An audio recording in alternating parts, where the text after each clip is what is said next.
Hi there, you're watching CGTN live streaming. I'm Luo Yu. I brought to you from the central China's megacity of Wuhan, where the 18th Wuhan Motor Show is on our way. Wuhan, is a city that I'm familiar with. I think, back in college, I spent 4 years' time in the city, but unfortunately today is not about eating and traveling here in the city. Otherwise, I would be very happy to be a tour guide, just tour around to see some of the most famous scenic spots here in the city. But now we are at the Wuhan Motor Show. The Wuhan Motor Show is one of the most influential motor shows here in China, also the biggest in scale in central China. And to get more highlights, we're now joined by Dr. Bian, who is serving as the Deputy Director of the Tech Center of Dongfeng Motor Group. Dongfeng Motor Group is actually the second largest car manufacturer here in all over China. So, Dr. Bian, welcome to our program and on CGTN. Tell us more about the E70, which was newly released at this year's venue. Okay, short introduction. My name is Ning Bian, and working at the Tech Center. And I'm very happy to introduce our new launch electrical vehicle. For this E60 electrical vehicle, Dongfeng Group have investigated a huge of resources to development this electrical vehicle. Actually, we have two big highlights. One is this segment vehicle. Actually, we have more than 350 driving range in comparison to the other similar segment vehicle. We are in the first position. And the second is for the electrical vehicle, normally the customer has a big concern about the safety.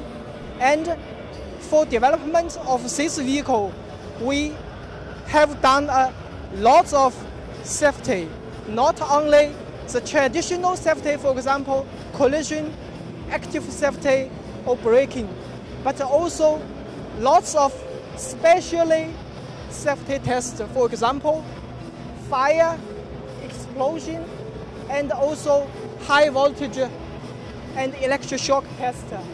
And all of the test results show that our vehicle is fulfills all of the standard EV test and also compliant to the international standard ISO 26262.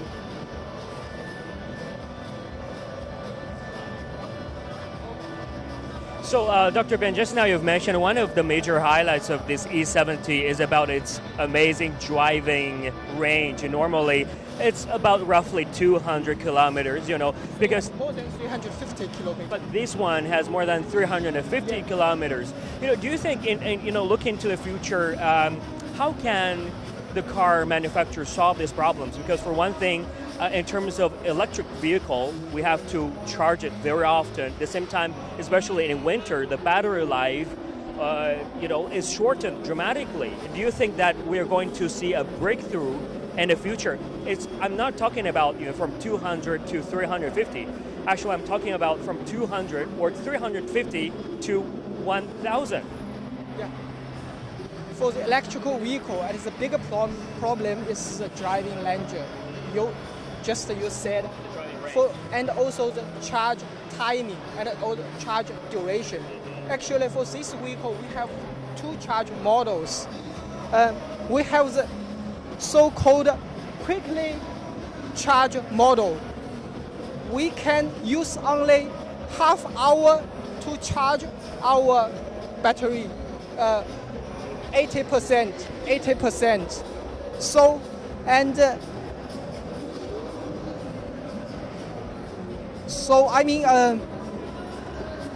other, we have also the slowly charge model.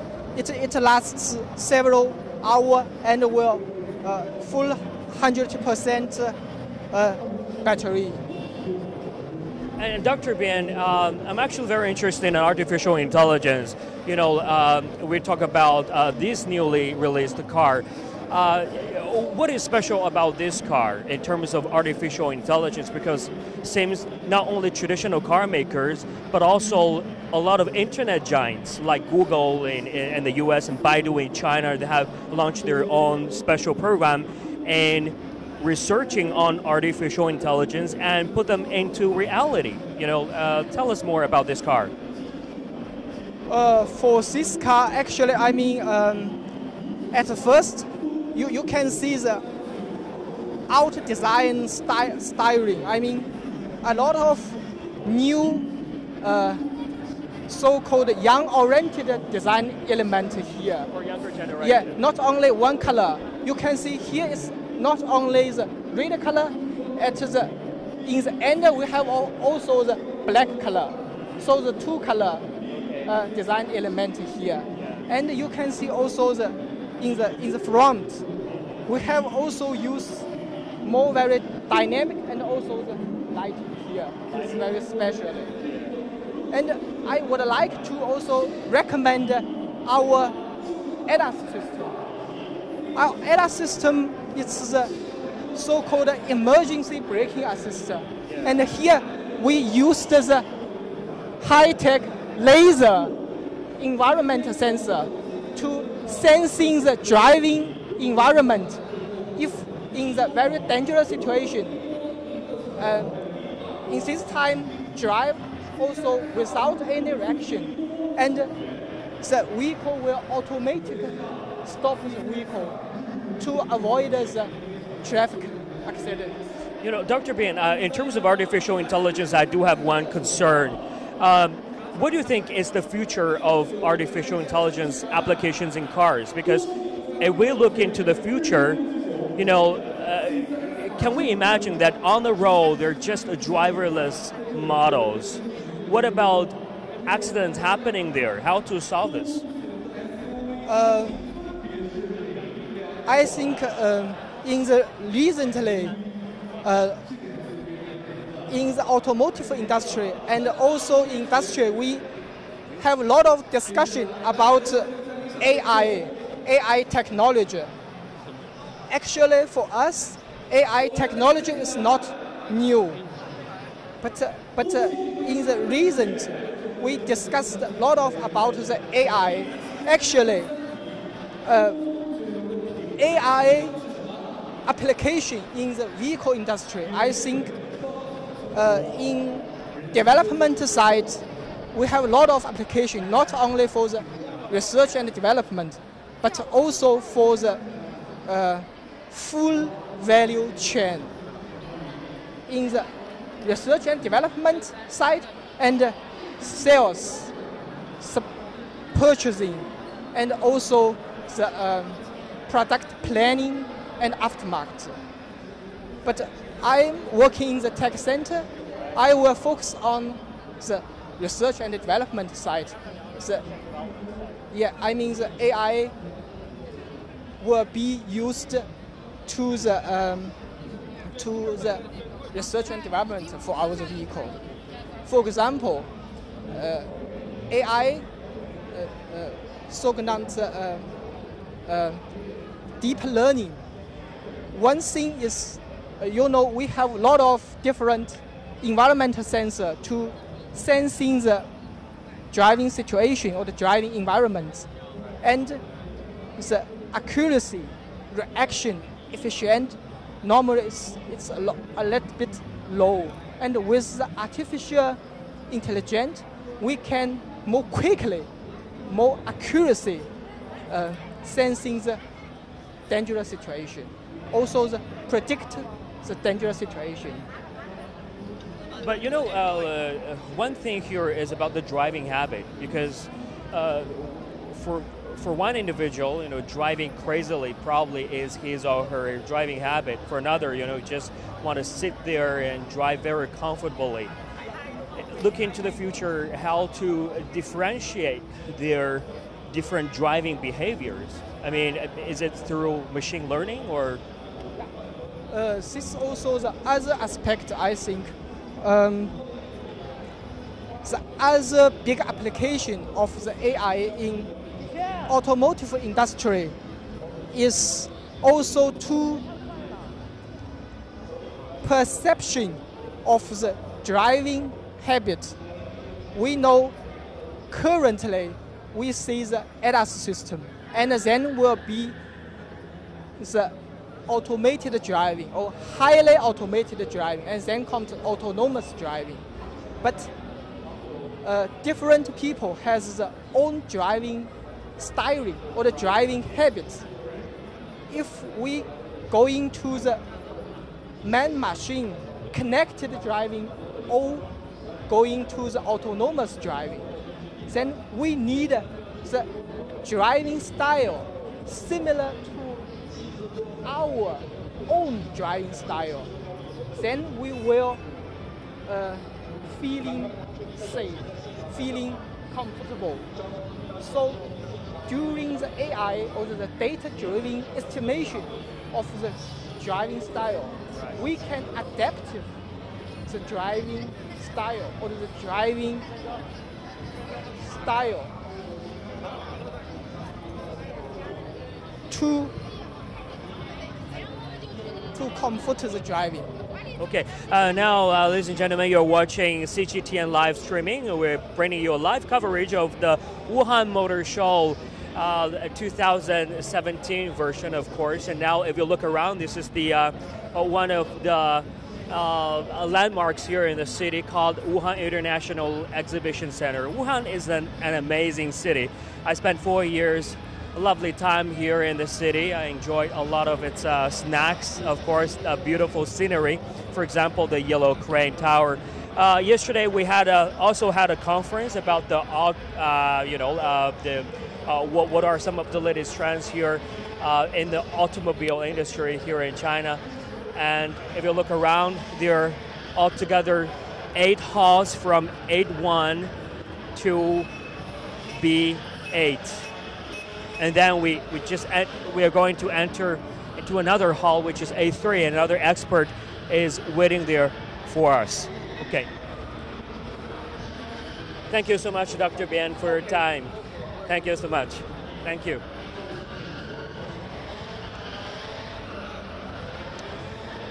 You know, it's a little bit bizarre because I've been to Shanghai Auto Show as well as Beijing Auto Show compared to compared to those, I would say, more professional auto shows. This auto show is more down to earth. You know what I mean? Because a lot of the salespeople are actually sparing no effort in selling cars to the customers. Of course, the car industry is still a very important industry here in China. Now, we can see there are so many brands here. Toyota.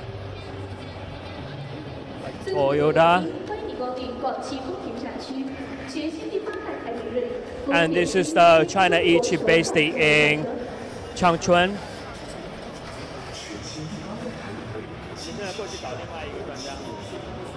And now we're going to reach another expert, okay, at the venue. Who is he?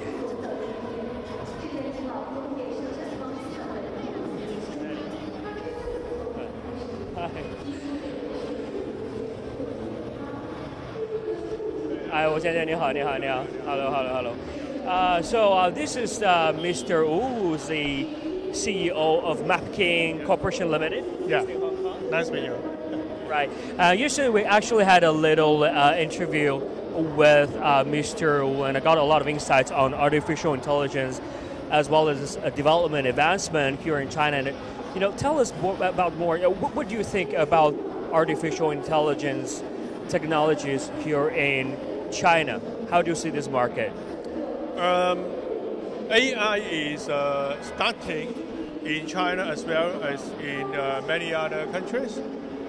We can expect that China will be one of the leading countries worldwide that introduce AI into automobile industry. I do believe that on one part there will be private cars, and on the other part there will be industrial cars or specialist cars. And where do you think is China's position here internationally, both in terms of AI as well as EV?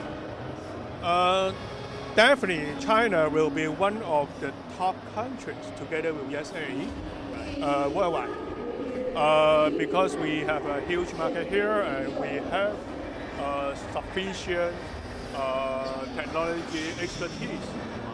You may know that in last year, worldwide, the patent and publishing of AI articles, about 40% by Chinese scholars, some in China and some in other countries.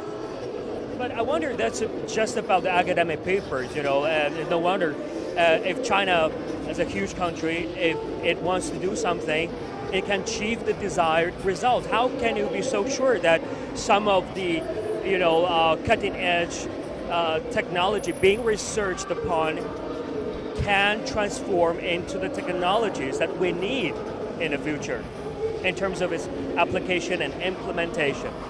I do see on what part we have a lot of major car manufacturers in the country.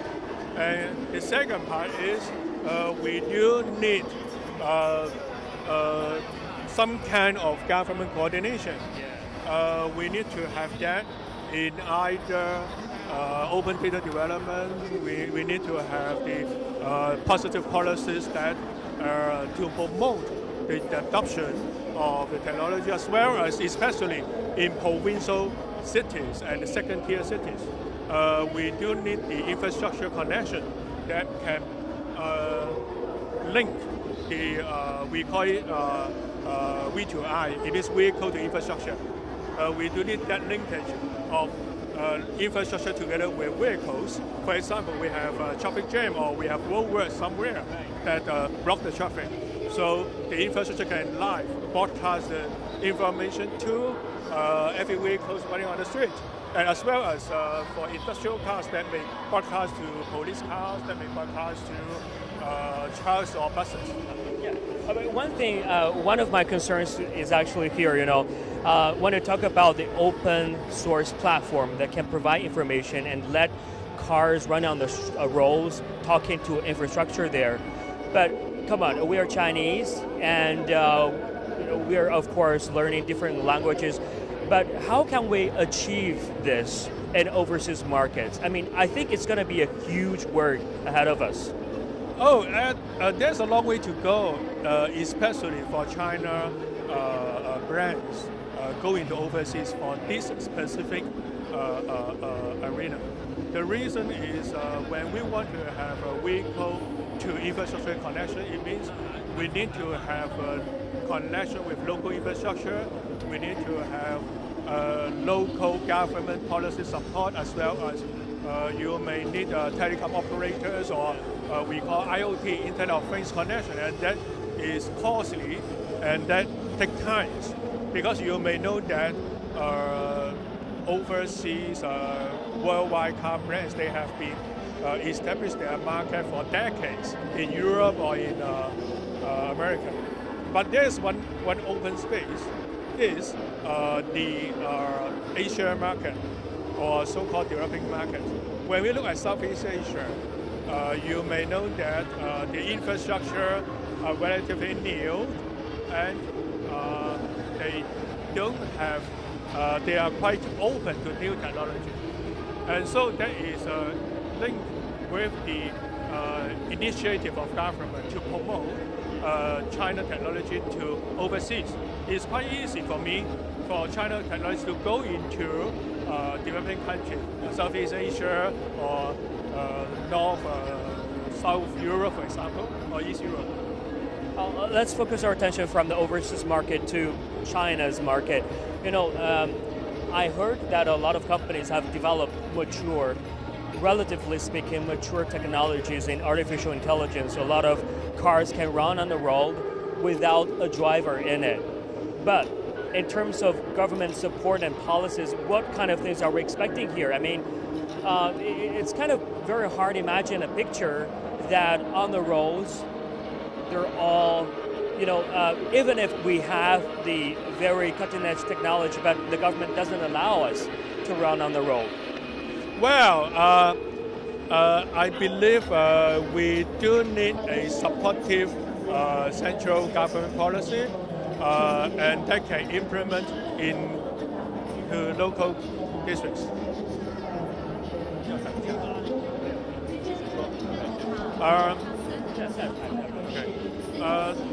When we look at open data platform, we do need both sides. On one side, we need the central government or the relative bureau of China to push the open data policy. It means car manufacturers or car drivers are open their data to other people in the community. That's on one side. And on the other side is we do need the support of car manufacturers, or we need some kind of association to promote open data in China. That's very important. For example, while I'm driving on the road, maybe there's somewhere traffic jam, somewhere maybe accident, or maybe some anything happen. And if we have open data, it means the data go to a central platform, and everyone driving on the road can get the data. So that's what we do need. We do see very important for China to adopt this. And I do see the open data platform in places like USA or Europe would be quite open and ready for everyone to use. And for example, in Southeast Asia, if you go to Singapore, you find out that Singapore government have an open data platform that provide a lot of traffic information and public transit information to everyone want to use it. You register and use it, you can use it. And we have same phenomena in Taiwan. And Taiwan is one of the top countries that open. The country. It's China. Okay, Taiwan is one of the leading places that is a province of China, and they do achieve well open data policy over there. And Hong Kong is picking up as well. And I do see China is a bit behind. But in terms of providing the open data, people tend to be very cautious about it. What about the confidentiality of the data, and to what extent can we get access to dig those data for public services? When we say open data, it does not mean I publish you driving your car with your girlfriend on a highway. We are not going to publish that, but we publish the speed of a car, or for example, there's a heartbreak or a collision. We publish that kind of useful information that do not infringe your privacy. And in terms of the learning process, the machine learning, because of obviously different drivers have different driving habits. What is good for you might not be suitable for her. Looking to the future, if different drivers with different driving skills, different level of driving skills and different driving styles, if they use cars with artificial intelligence, what can happen? I mean, how can you be so sure that the cars can learn from their driving skills? The artificial intelligence has the capability to evaluate your driving behavior of yourself and compare with other people, or compare with the norm that should be how to behave as a good driver. And on the other side, finally, people are saying that at the end of the day, do not need a driving license. Because when you call a cab, it comes to you, or you get a car, hey, I want to go to a hotel to have a dinner, so you send on the message and the car comes to you, and then you just get on and arrive.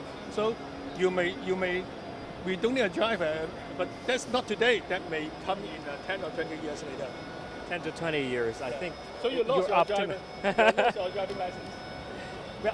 Okay, once people lose their driving license, and what if they have car accidents, they have collision, if none of them know how to drive, and what kind of picture are we facing in the future? For example, you said you're not responsible, I'm not responsible, you don't know how to drive, I don't know either. How to solve this? I think it's a dilemma. Yes, you are correct. Still at the moment when I study the so-called autonomous driving, they are from level 0 to level 5 several different levels of Right. autonomous driving. And in lower level, it means they can give you some advice and you drive yourself because that's you are liable for what you did, what you are doing, how you drive. But at the top level of autonomous driving, as I said, we do not need a driver, so the car moves automatically. And now there is a debate, or there will be a debate worldwide, is at the tier 4 or tier 3 autonomous driving. It means the car gives you advice, or the car drive by itself with minimal input from you as a driver, or with a certain level of input from a driver, and how to handle, how to share the responsibility of accident, and that is not yet resolved until now. The reason is, for example, from the perspective of a autonomous drive manufacturer, he said that when you touch the wheel, when you touch the car, it's your liability. I'm a car manufacturer, right? But on the other side, when the car is highly automotive, but still, as a driver, you touch a little bit, but maybe the accident is not caused by you, or maybe by a kind of communication error between you and the car. And at this moment, I do see the insurance industry a lot totally agreed, or a lot totally harmonized with the driver and with the car manufacturer who will be covered and how the insurance will be covered. Wow, Stanley, thank you so much for your insight. Yeah, thank you so much.